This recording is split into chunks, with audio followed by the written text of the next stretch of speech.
Hi, this is Courtney Belsick. This screencast is to provide evidence of me developing my professional learning network via Twitter.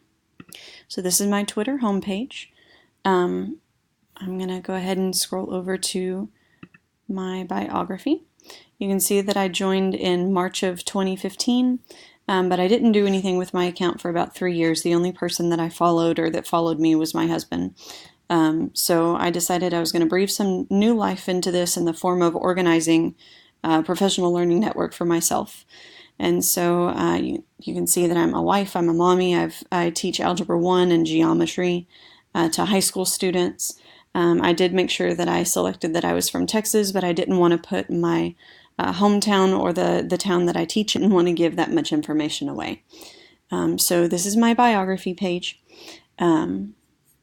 Decided to try sharing my work through participating in a couple of the ed chats that were scheduled in Twitter. I tried to participate in teacher ed chat. I tried to participate in culture of learning, so hashtag #ColdChat. I tried to participate in hashtag TextEdChat for Texas teachers, but a lot of those chats had either the time had moved or they no longer existed. They didn't meet to chat anymore. And so I found one called Resilience Chat. So hashtag Resilience Chat. And this is the most recent feed from Resilience Chat. They meet on Mondays from 9 to 10. I participated for about an hour. The moderator is a TED Talk presenter. And so the Resilience Chat centered around teacher appreciation and how it can affect educators, their self-worth, and their ability to facilitate the learning to their students. My tweets and replies from the last couple days. Below this we have all of my Resilience Chat comments. And so it was a really fun chat to participate in. I enjoyed meeting the new people. I enjoyed collaborating with people that were not from here. One of the things that the moderator was trying to get us to move to claiming something that we could do the next day that would show a teacher that we appreciate them, to kind of give them a little bit of a reset and to boost their resilience in their teaching. And so I commented that I could pop my head into one of my peer teachers' classrooms and give them a compliment about what they were teaching. And so I did that today during a class period change.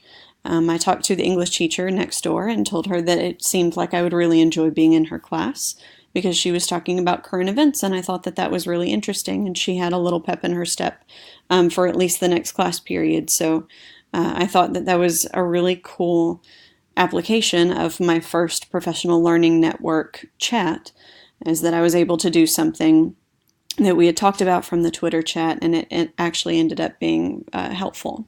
In order to grow my professional learning network, I understand that I'm going to have to develop some new connections. So one of the things that someone mentioned in the chat yesterday was that they had a system for liking certain things that they wanted to revisit and retweeting certain things that they thought were good ideas. And so they went back and they were able to look at their retweets and their likes. So this is my likes. So I liked a couple of the things from the Resilience Chat, but I also, if we get under the curriculum and instruction chat, there were some things that I had liked that other people had posted. So from Math for Media, just different things that I thought were interesting and could be applicable to my classroom. I also want to show you following, because I had only been following one person since March of 2015. So now I'm following 40 individuals or organizations.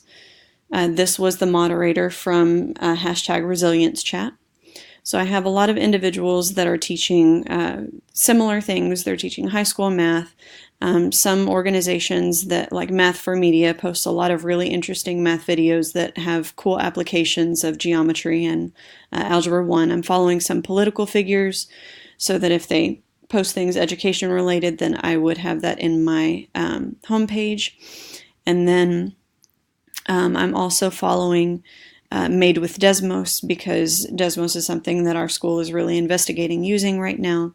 And so a lot of these are filling up my homepage with really awesome ideas that seemed to be a personal staff development for me. So that's pretty cool. I love Twitter for developing my personal learning network.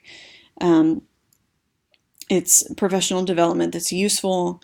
It is personalized and it's ongoing to help me grow. It's always updated. It's always there whenever I log onto Twitter, so I can grow if I want to every day to check my homepage. So thank you for suggesting Twitter to grow my professional learning network. I've really had a great time exploring new resources, following new people, getting new ideas already, and I've only been investigating this for a couple days, and I already have great new ideas that I want to use in my classroom.